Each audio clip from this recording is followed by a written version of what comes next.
On ne sait pas, n'est-ce pas, si les lendemains seront possibles. On ne sait pas, n'est-ce pas, si les gens vont voir la journée de demain. Bien-aimés, ce sont des signes, n'est-ce pas, que le Seigneur Jésus-Christ avait déjà annoncé dans la parole de Dieu. Lorsque nous sommes en train de voir ces signes, quelles sont les grandes questions qu'on doit se poser? On doit se poser la question de savoir qu'est-ce qui va m'arriver demain. Lorsque j'entends ces signes qui sont en train d'arriver sur la terre, quelle est la question que tu dois me poser? Quel sera mon lendemain? Est-ce que je vais voir demain? Est-ce que je suis sûr que, n'est-ce pas, demain sera possible? Pourquoi? Parce que les choses que nous sommes en train de voir dans le monde actuellement, ce sont des choses, n'est-ce pas, qui ont été annoncées dans la Bible.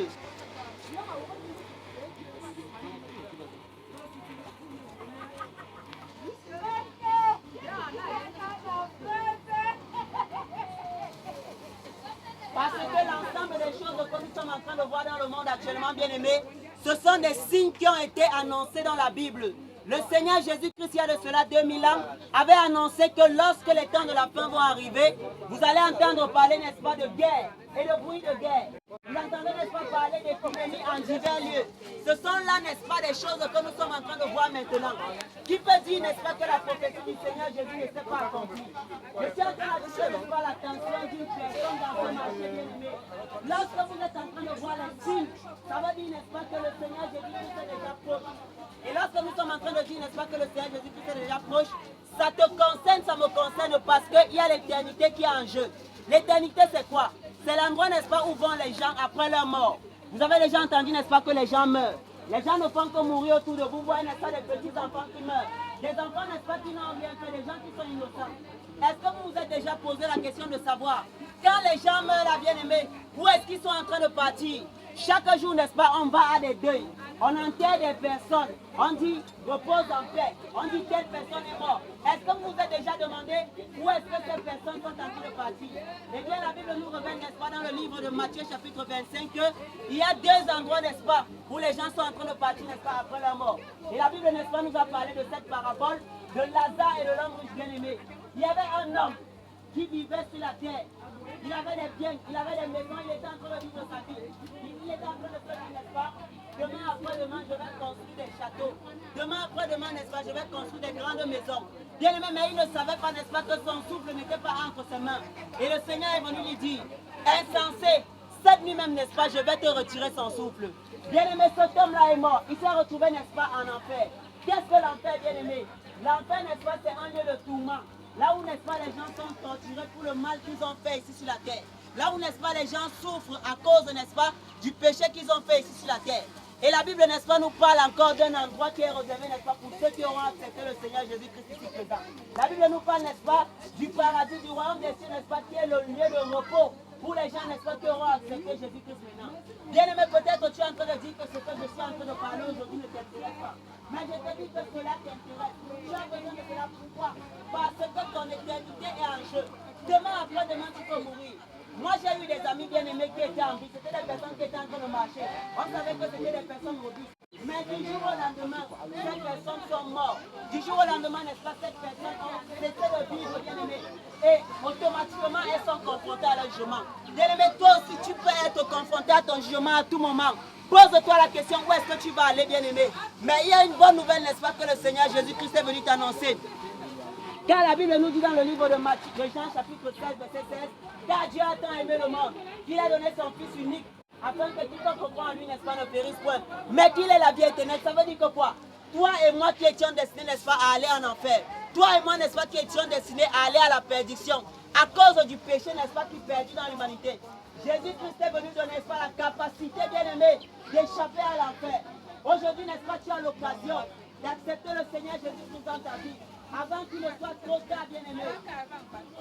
Le Seigneur est en train de te donner cette occasion, bien-aimé, d'accepter Jésus-Christ, le seul nom qui sauve dans ta vie, bien-aimé, afin que tu aies une éternité heureuse, bien-aimé. Ce que tu es en train d'écouter aujourd'hui, c'est le Seigneur qui est en train de te parler. Nous avons, n'est-ce pas, parlé ces choses dans les marchés. Il y avait des gens qui étaient en train de dire, ces choses ne me concernent pas. Je suis trop en santé pour écouter ces choses. Je suis trop en bonne santé pour écouter ces choses. Je dois envoyer mes enfants à l'école. J'ai mes plans, j'ai mes choses. Qu'est-ce que ces enfants s'ils viennent me raconter au marché comme ça? Je ne peux pas écouter, n'est-ce pas, de pareilles bêtises. Mais après, bien aimé, ces personnes sont mortes. Bien-aimé, je me rappelle d'un ami à qui je parlais souvent de l'évangile. Il aimait souvent dire, ne nous dérange pas avec ces choses-là. Il disait souvent que ça ne lui concerne pas, bien-aimé. Pourquoi? Ce garçon avait une bonne carrière de footballeur devant lui. Quand il regardait ses jambes, il regardait le sport qu'il faisait tous les jours. Il disait que non, avec le genre de sport que je fais, si vraiment je suis en santé, la mort n'est même pas à côté de moi. Il y a de cela un an, bien-aimé, ce garçon a pris la moto. Ce garçon a pris la moto pour sortir quelque part, bien aimé. Automatiquement, l'accident s'est passé. Et on nous a annoncé, n'est-ce pas, que notre ami est mort. Alors qu'on avait parlé de Jésus-Christ, bien aimé, c'est ce que le Seigneur veut t'éviter aujourd'hui. Quel que soit le niveau de tes péchés, peut-être que tu as dit que non, moi je suis un grand pécheur, le Seigneur ne peut pas m'accepter, bien aimé. Quelle que soit la couleur de tes péchés, n'est-ce pas, le Seigneur Jésus-Christ est plus que le bleu. Le Seigneur Jésus-Christ, n'est-ce pas, est plus que le mot. Le Seigneur Jésus-Christ, n'est-ce pas, est plus que tous les détergents que vous pouvez avoir sur la terre. Il te lave, bien aimé, et il prépare ton éternité. Il te lave, bien aimé, et il prépare ta destinée ici-bas. Beaucoup de personnes, bien aimées, sont en train de remettre leur avenir entre leurs mains. Tu ne peux pas, n'est-ce pas, remettre ton avenir entre tes mains. Pourquoi? Parce que le temps n'est pas toujours à ta faveur.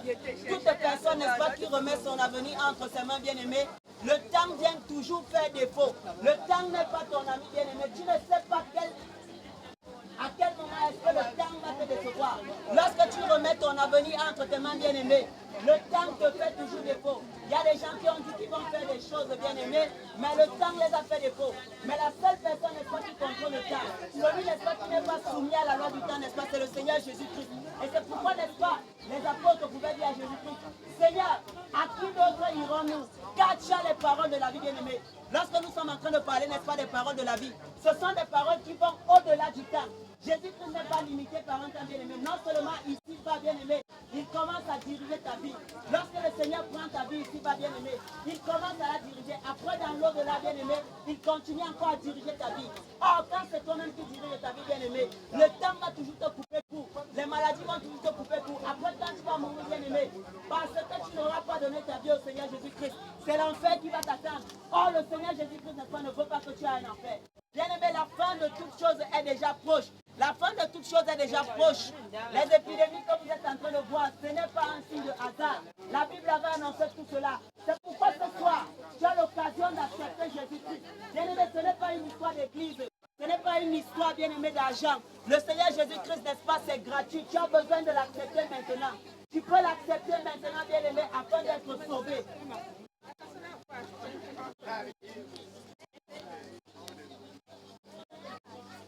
Dieu l'a souverainement élevé parce qu'il s'est rabaissé. Lui qui était assis à droite du Père Tout-Puissant, il a pris la place du plus petit. C'est pour cela qu'il a le nom qui est au-dessus de tout nom. C'est pour cela que tout genou fléchit à la mention du Seigneur Jésus-Christ. C'est pour cela que Jean-Baptiste pouvait dire que voici l'agneau de Dieu qui ôte le péché du monde. Le sang du mouton ne peut pas enlever le péché d'un homme. Le sang des boucs, des bêtes ne peuvent pas expier le péché. Il n'y a que le sang de Jésus qui nous lave. Il n'y a que le sang de Jésus qui nous réconcilie avec le Père. Il n'y a que le sang de Jésus qui nous guérit. Il n'y a que le sang de Jésus qui nous restaure. Tout ce que nous avons perdu au jardin d'Éden, Jésus nous a encore remis tout dans les normes. Aujourd'hui, n'endurcis pas ton cœur parce que Jésus-Christ toque sur ta porte. Jésus-Christ voudrait te laver avec son sang. Jésus-Christ voudrait t'amener avec lui. Jésus-Christ a gardé une place là où il est assis. Ton point maintenant, c'est d'avancer, de l'accepter. Ton point maintenant, c'est de lui dire tout. Ouvrir ton cœur. Lui dire que, Seigneur, voici, prends-moi tel que je suis. Je ne suis même pas digne de m'approcher de toi, mais comme toi, tu es venu mourir pour moi. Comme tu as pris ma place sur la croix, maintenant, je suis avec toi. Si tu dis ça au Seigneur Jésus-Christ, tu es sauvé. Tu es sauvé. Tu es sauvé. Jésus-Christ n'est pas venu pour juger. Ne dis pas que non, moi j'ai trop de péché. Ne dis pas que moi je suis un sorcier. Ne dis pas que je suis un voleur. Ne dis pas que je suis un prostitué. Ne dis pas que moi je suis un chanvier. Non, Jésus ne trie pas. Il ne fait pas d'attention de personne. Il nous appelle toutes. C'est pour cela qu'il est allé sur la croix avec les mains largement ouvertes pour embrasser tous ceux-là qui écoutent sa voix et qui vont vers lui.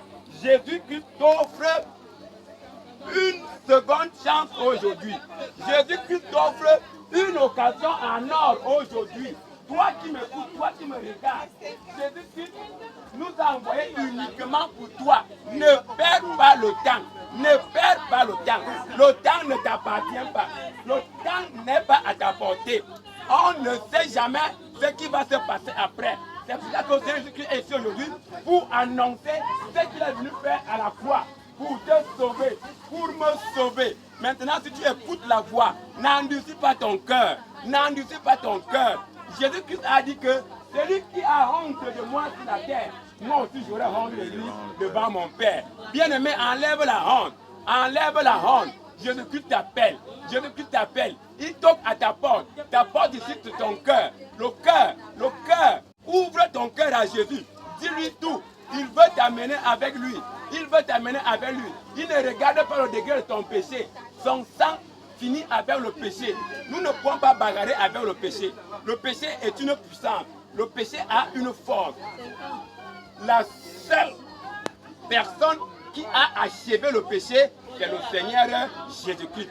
C'est lui dont on vient te présenter aujourd'hui. C'est Jésus-Christ crucifié sur la croix pour toi et pour moi. Il a versé son sang pour payer la rançon, pour donner le prix que Satan réclamait, c'est le péché. Jésus-Christ a effacé, il a annulé les actes dont les ordonnances nous condamnaient à cause de son sang. À cause de son sang. Aujourd'hui, saisis l'occasion. Le sang de Jésus est là pour te laver. N'aie pas honte. Jésus veut te laver. Jésus veut t'amener dans le royaume de son Père, où coule le lait et le miel, là où on ne travaille plus, là où on ne cherche plus l'argent, là où on n'est plus malade, là où on n'a plus les problèmes, là où on n'a plus les épidémies, là où on n'a plus les AVC, là où on ne se querelle plus. Il n'y a que la paix, il n'y a que la joie. C'est ce que Jésus veut te donner. Jésus veut te sortir de l'esclavage. Bien-aimé, quand tu es dans le péché, tu es un esclave. Quand je suis dans le péché, je suis esclave. Mais aujourd'hui, nous avons la chance. Nous avons la chance de voir la main de quelqu'un qui nous appelle que mon fils, viens, mon fils, viens, je voudrais te rendre libre, je voudrais te délivrer, je voudrais te donner ton héritage.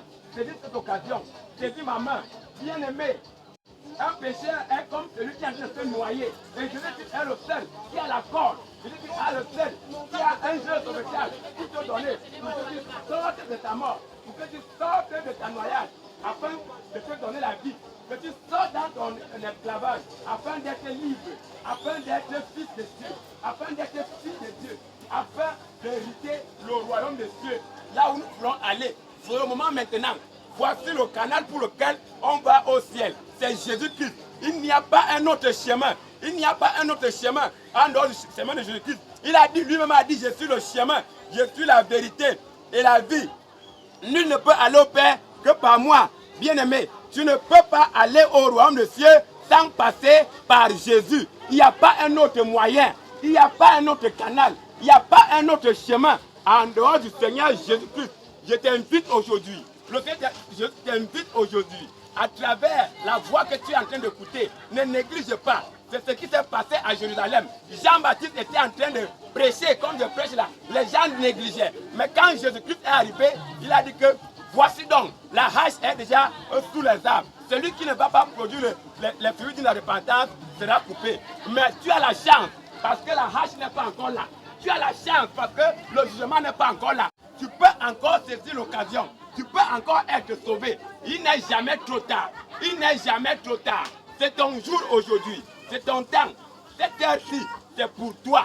C'est pour que tu connaisses Jésus. C'est pour que tu considères ce que Jésus a fait la croix pour toi et pour moi. Bien-aimé, la mort que Jésus était sur la croix là, ce n'est pas lui qui méritait cette mort. C'était toi et moi. Parce que la Bible dit que tous ont péché et sont privés de la gloire de Dieu. Mais gloire soit à notre Seigneur Jésus qui est venu à finir avec le péché, qui est venu anéantir le péché, qui est venu effacer nos péchés avec son sang, avec son sang, avec son sang. C'est pour ça qu'on l'appelle l'agneau immolé. L'agneau immolé. Dieu l'a souverainement élevé parce qu'il a fait l'œuvre suprême de la croix. L'œuvre suprême de la croix, c'est ce que Jésus a fait pour te sauver, pour me sauver. Saisis cette occasion. Saisis cette occasion. On ne sait jamais. Le temps ne m'appartient pas. Le temps ne t'appartient pas. Viens à Jésus. Jésus t'appelle. Jésus a besoin de toi. C'est lui qui a neutralisé le péché. Ce qui était plus fort que nous. Le péché était très puissant que nous. Le péché, c'est une puissance dont le corps ne peut pas résister. Le péché est plus fort que nous. Mais gloire soit